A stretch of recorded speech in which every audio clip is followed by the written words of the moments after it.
ప్రజాస్వామ్య చరిత్రలో వినకూడని ఒక మాటని, మనం ఊహకు కూడా అందని ఒక మాటని సుప్రీంకోర్టు చీఫ్ జస్టిస్ గారు ఆయన వ్యాఖ్యల్లో పొరపాటున దొర్లారు. ఢిల్లీలో ఆయన కనుసన్నల్లో ప్రత్యక్షంగా లక్షలాది మంది విద్యార్థులు వచ్చి వీధుల్లోకి వచ్చి మాకు ఈ అన్యాయం జరిగింది, మేము పరీక్షలు కష్టపడి రాస్తే మా పేపర్లు దొంగతనం చేసి మాకు రావాల్సిన రిజల్ట్స్ మోసం ఇచ్చబడ్డాయి అని చెప్పి వాళ్ళు వీధుల్లో పోరాటం చేస్తూ ఉంటే ఆ సందర్భంగా పోలీసులు లాఠీ చార్జీని చేసిన విషయం విశ్వవ్యాప్తంగా ప్రపంచం అంతా కూడా తెలిసిన విషయమే. దాని మీద చీఫ్ జస్టిస్ గారి దృష్టికి తెచ్చినప్పుడు ఆయన వెంటనే స్పందించి ఒక నోటీస్ ఇచ్చి పోలీసుల్ని అలర్ట్ చేసుంటే ప్రజాస్వామ్యంలో చాలా మంచి వాతావరణం, మంచి సంకేతం వెళ్ళుండేది. ఆయన మరి ఏ ఒత్తిడిలో ఉన్నారో, ఎందువలన ప్రతిస్పందించడంలో కొద్దిగా పొరపాటు జరగటం వల్ల తనకి మొత్తం కోర్టు వ్యవస్థకి, జ్యుడిషియల్ వ్యవస్థకి ప్రజాస్వామ్యంలో కొంత ప్రశ్నలు బయటకు వచ్చాయి, కొత్త ప్రశ్నలు బయటకు వచ్చాయి. నా దృష్టిలో గతంలో అనేకసార్లు ఒక లెటర్ రాస్తేనే సుప్రీంకోర్టులు ఎక్కడో ఏదో సంఘటన జరిగిందని పబ్లిక్ ఇన్వెస్టిగేషన్ కింద తీసుకొని దాని పట్ల నోటీసులు ఇచ్చి చాలా సీరియస్గా విచారణ జరిపి దానిలో చాలా ల్యాండ్ మార్క్స్ జడ్జిమెంట్లు ఇచ్చిన పరిస్థితి సుప్రీంకోర్టుకు ఉంది. చాలా గౌరవంగా అది ఇంప్లిమెంట్ చేసిన దాకా వెంటబడి సుప్రీంకోర్టులో స్పందించిన సంఘటనలు తెలుసు. సుప్రీంకోర్టుకు ఆ గౌరవం ఉంది. సుప్రీంకోర్టులో అనేక సందర్భాల్లో జస్ట్ వాళ్ళు పేపర్ చదివి వాళ్ళకే జడ్జెసే న్యూస్ చూసి చెలించి ఇలాంటి దురదృష్టకర సంఘటన జరిగింది, మేము సోమవటిగా ఈ సంఘటనకి బాధ్యులైన వారిపై నోటీసులు ఇస్తున్నాము అని చెప్పి తీసుకున్న సంఘటనలు. అంటే దేశంలోని వ్యవస్థలు, పోలీస్ కానీ, బ్యూరోక్రసీ కానీ, రాజకీయ వ్యవస్థ కానీ, పార్లమెంట్ సభ్యులు కానీ, ఎవరైనా సరే మిగతా ఇన్స్టిట్యూషన్స్, సుప్రీంకోర్టు ఒకటి ఉంది, అది మనం అంత తేలిగ్గా వదిలిపెట్టదు, ఒక అంతర్నేత్రంతో అది చూస్తూ ఉంటుంది అనే ఒక భయం ఉండేది, ఒక ఆలోచన ఉండేది.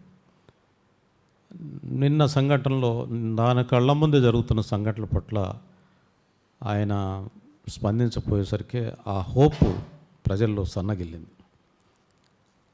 కాబట్టి సుప్రీంకోర్టు మరొక అవకాశాన్ని తీసుకొని తనకున్న విస్తృతమైన అధికారాలు, బహుశా భారత రాజ్యాంగంలో సుప్రీంకోర్టుకి ఇచ్చినటువంటి అధికారాలు మరెవరికి లేవు.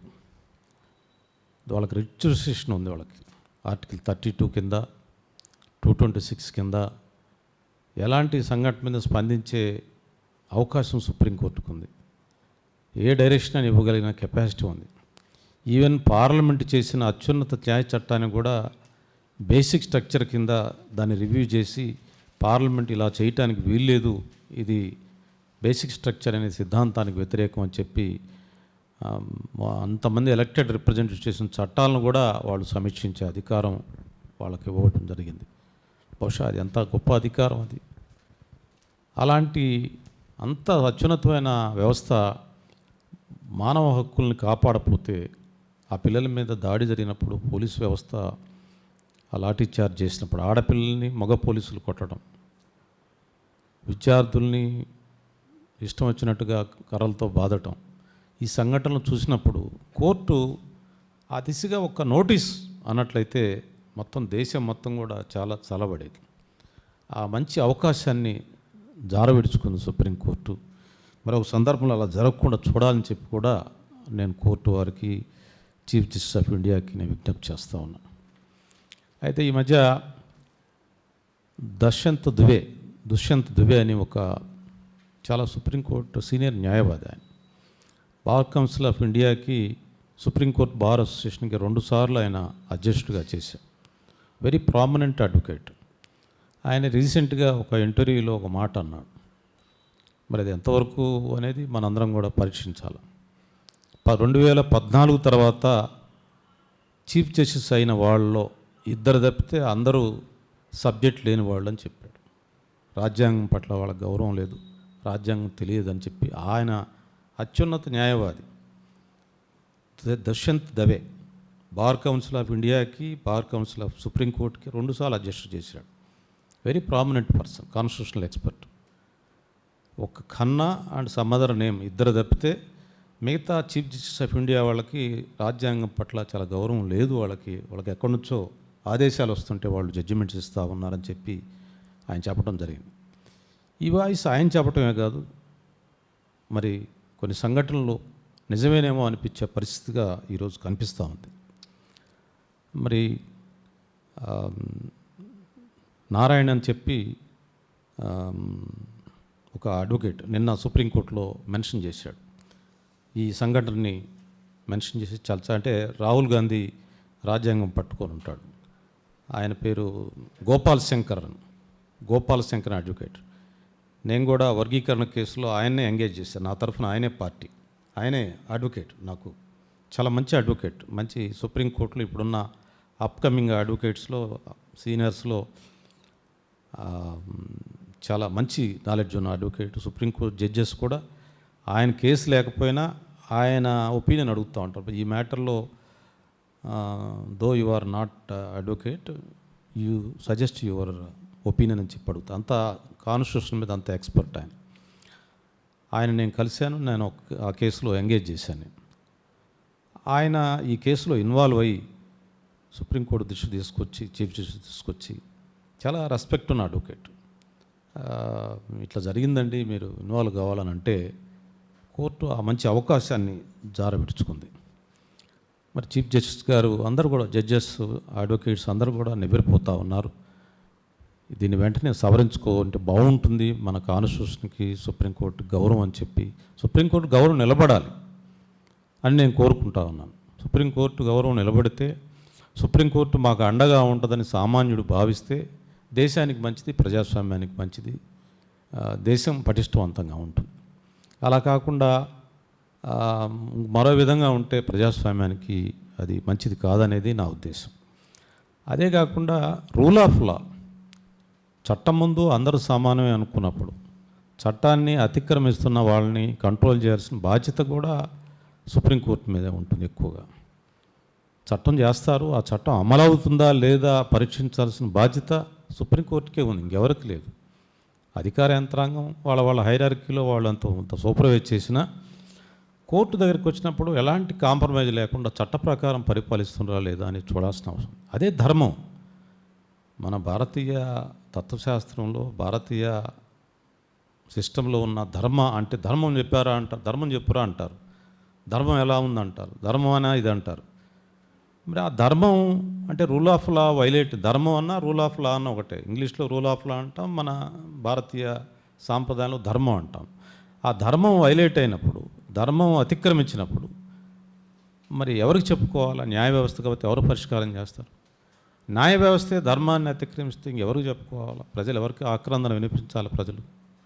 అందువల్ల ఇది మంచి సాంప్రదాయం. అనేక సందర్భాల్లో మన పురాతన కాలం రాజులు కూడా ఈవెన్ వాళ్ళ కొడుకు, సొంత ఫ్యామిలీ మెంబర్స్ ధర్మాన్ని అతిక్రమించినప్పుడు కూడా పనిష్ చేసిన గొప్ప గొప్ప రాజులు ఉన్నారు, గొప్ప గొప్ప పరిపాలనలు ఉన్నాయి.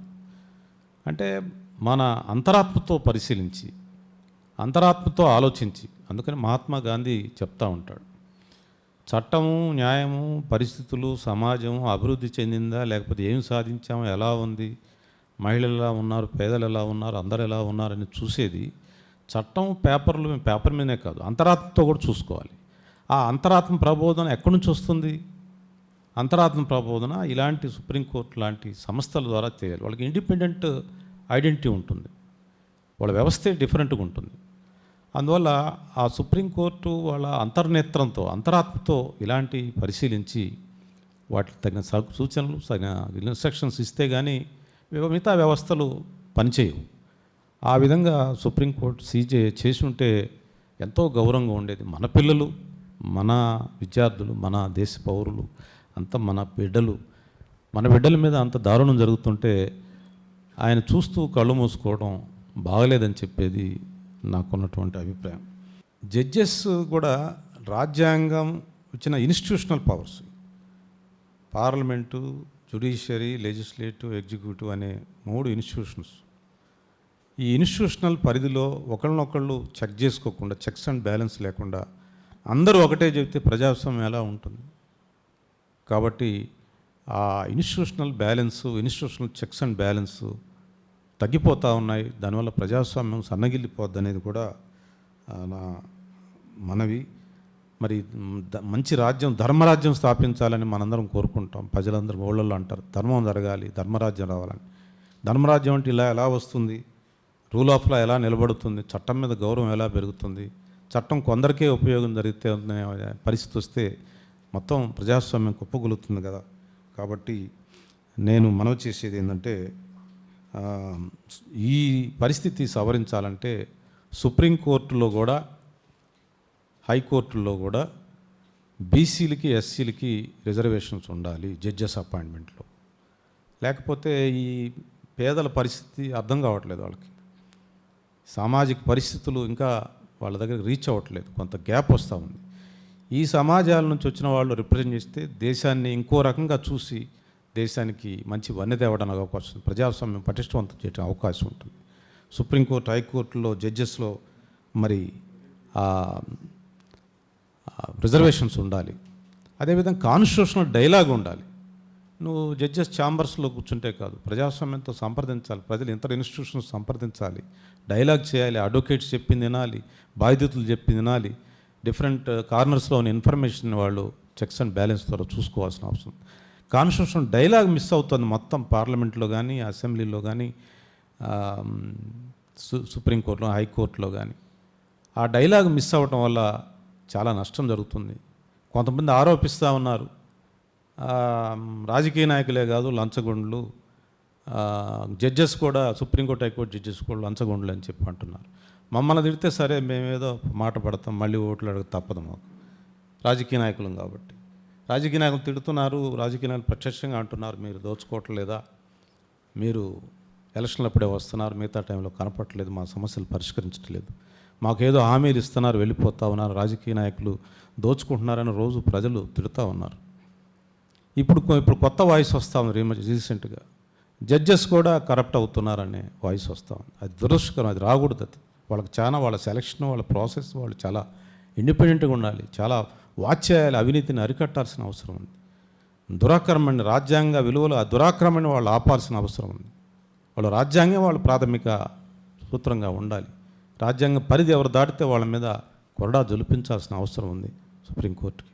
అందువల్ల ఇప్పుడు దేశభక్తి అంటే ఏదో ఒక వస్తువు కొనుక్కునేది కాదు, లేకపోతే ఒక మనిషికి బజార్లో దొరికే వస్తువు కాదు. దేశభక్తి అంటే కాన్స్టిట్యూషనల్ పేట్రియాటిజం, రాజ్యాంగ విలువలను అమలు జరపటమే దేశభక్తి. ఎవరైతే రాజ్యాంగాన్ని అతిక్రమించారో వాడు దేశభక్తి లోపించినట్టు. రాజ్యాంగాన్ని కాపాడటం సుప్రీంకోర్టు బాధ్యత. ఇప్పుడు now the patriotism means constitutional patriotism. Otherwise patriotism అనేది అది పోజు, అది లేకపోతే అది ఏదో చెప్పుకోవడానికి తప్పితే పేట్రియాటిజం అంటే దేశభక్తి అంటే పౌరులను గౌరవించడం, విద్యార్థులను గౌరవించడం, మహిళలను గౌరవించడం, రాజ్యాంగ విలువలు అందరికీ అందించడం, పేదరికాన్ని అడ్రస్ చేయటం, అందరికీ రాజ్యాంగంలో ఈ దేశంలో అందరికీ సమాన హక్కులు ఉంటాయి, రూల్ ఆఫ్ లా ఉంటుంది, అందరికి గౌరవం ఉంటుంది, ప్రశాంతంగా జీవించవచ్చు అని చెప్పే ఒక విలువని, అదే ధర్మం, అదే మన వేదాలు, ఉపనిషత్తులు చెప్పింది, అదే మన పురాణాలు చెప్పింది. ఆ ధర్మం కోసమే రాముడు ఉన్నాడు, ధర్మం కోసమే శ్రీకృష్ణుడు ఉద్భవించాడు. భగవద్గీతలో చెప్పింది ధర్మమే. ఆ ధర్మం ఇప్పుడు రాజ్యాంగంలో ఉంది, అదే ధర్మం. ఈ ఆధునిక కాలంలో రాజ్యాంగంలో ఉంది ధర్మం. ఈ ధర్మాన్ని పాటించాల్సిన అవసరం ఉంది, అదే మహాత్మా గాంధీ గారు చెప్పారు.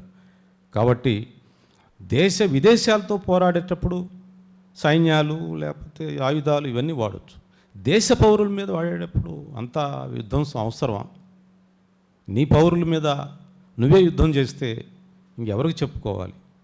కాబట్టి ధర్మం కాదు, మన వేదాలు, ఉపనిషత్తులు, భగవద్గీతకి ఇది విరుద్ధం, మహాత్మా గాంధీ ఆలోచనలకు విరుద్ధం.